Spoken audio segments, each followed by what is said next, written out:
Hello world, this is Joy from Joylight Transformational Coaching. It is good to be back. So today I am going to scoop about something quite private. I wrote a blog article some time back, and it was during a time when I was feeling a lot of pain. So something happened and I decided to use a different approach to treat myself, and I just wanted to share that with you now that time being a good healer, so I do not feel that acute pain anymore, and I think that there's a lot of truths and lessons there that I should share, and hopefully it can help you too in your healing journey, whatever that might be bothering you at the moment. So I will be reading from my blog, and I hope that you would be able to find some value out of it. So the blog post is titled "Pain is My Good Teacher." I was in a space of intense pain yesterday. A lot of pain. Feelings of worthlessness resurfaced. Different players, same story. A story that haunted me for 30 years of my life. I heard the whys again in my head. My heart aches real bad. I was in full-blown victim mode. Because of circumstances and elements beyond my control, other people's attitudes and behavior, what they did and did not do, I choose to let it affect me. It is silly, isn't it? I indulged anyway. Once again into that familiar spiral of pain, one swift stroke of the knife stabbed into the healing wound. Maybe it was two. It was excruciating. I feel shattered and wounded. I wept. I wet my face. I rendered hopeless and helpless on the couch. I am broken. I am not good enough once more. PT has always been my constant companion, feeling sorry for myself. I got rid of it for most parts now that I am so-called powerful and invisible, enlightened being. But sometimes it drops by and haunts me, just to remind me how human I am, that it will always be lurking at a corner and ringing my doorbell, masquerading in different forms and shapes.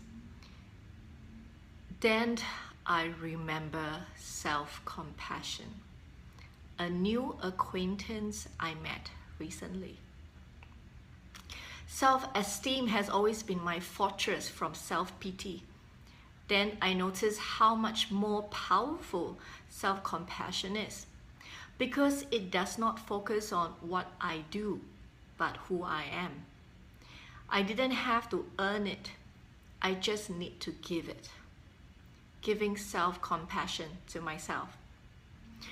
My schedule says I have to attend to the goals and dreams of a life coach in about an hour's time.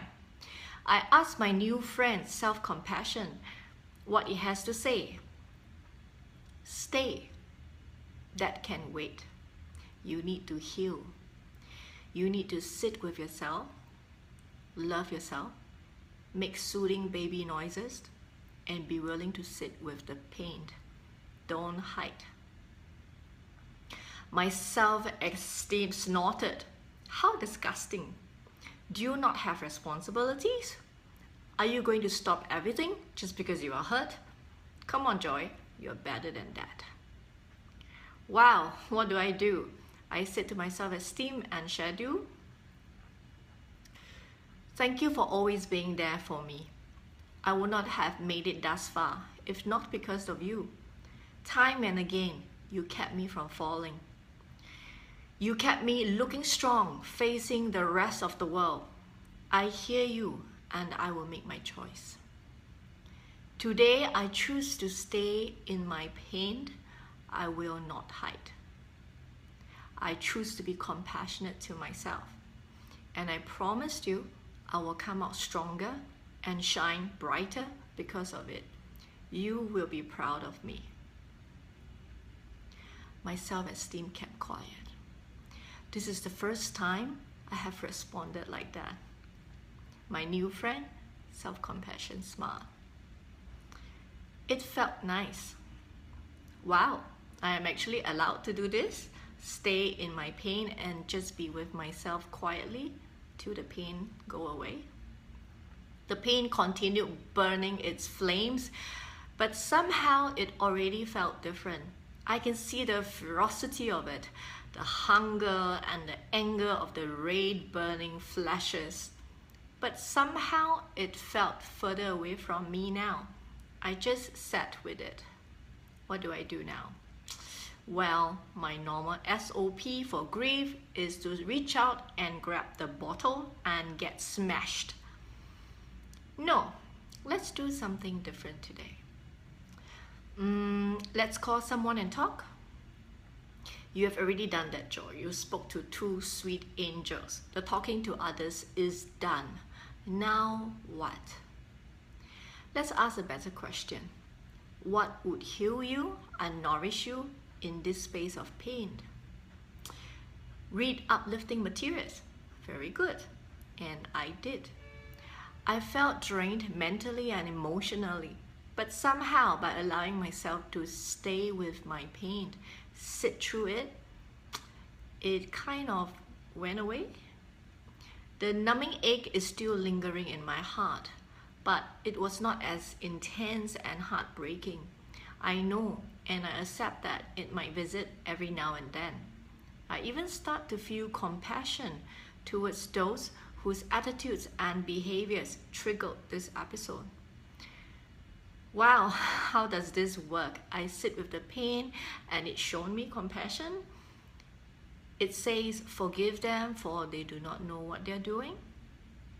And I do not know the real story. I never will. And it doesn't really matter. But I can bless them and move on. This is the real bomb. I'm still nibbling at it. You see? Unless I bless them, I cannot move on.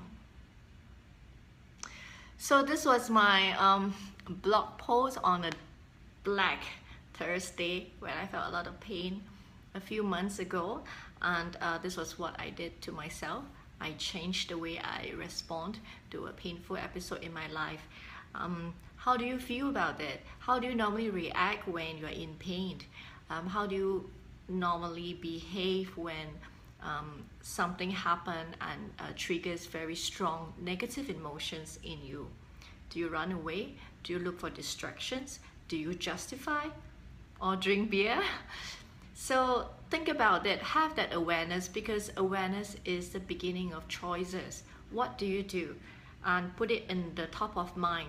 Don't go into automatic reaction. Don't live your life on autopilot. Think about how you behave, how you react when situations happen, and then evaluate how happy are you with the way you behave. And if you are not satisfied, and if you think that does not express your higher self, then be adventurous, be creative, and try a different approach and see where it brings you. So that's my sharing for today. And for those of you who have followed me for a while, you know that I have my own self goal setting program called Let's Step. This is Let's Step Goal Setting Program. It's a 12 steps program to guide you to fulfilling your goals. So you just have to put in this system, the Let's Step system, and focus on getting your goals in motion. Now, this is the coaching, this is the program that I use for my coaching client and my coaching workshop. If you're not based in Singapore, not to worry. The first 4 steps is free. All you have to do is go to my website, joylink.com, and go to the right hand corner and scroll down to free empowerment tools, enter your email address, and then wait for your first step to go to your inbox. The first 4 steps are free. Every other day you will receive 1 step. Yes, Let's Step is a 12 steps program. but what you get is the first 4 steps free in your inbox. It will come every other day. So please do your steps thoroughly and thoughtfully. You have 1 other day to rest, to reflect on what you wrote, finish it up if you have not, before the next step come into your inbox. I made the first 4 steps free, so you have no more excuse not to get started on your goal. Put wheels in motion into your goals. Use Let's Step. Okay, and I also have a challenge for you. I am challenging you to a self-compassion 7 days challenge, and yes, it's free too.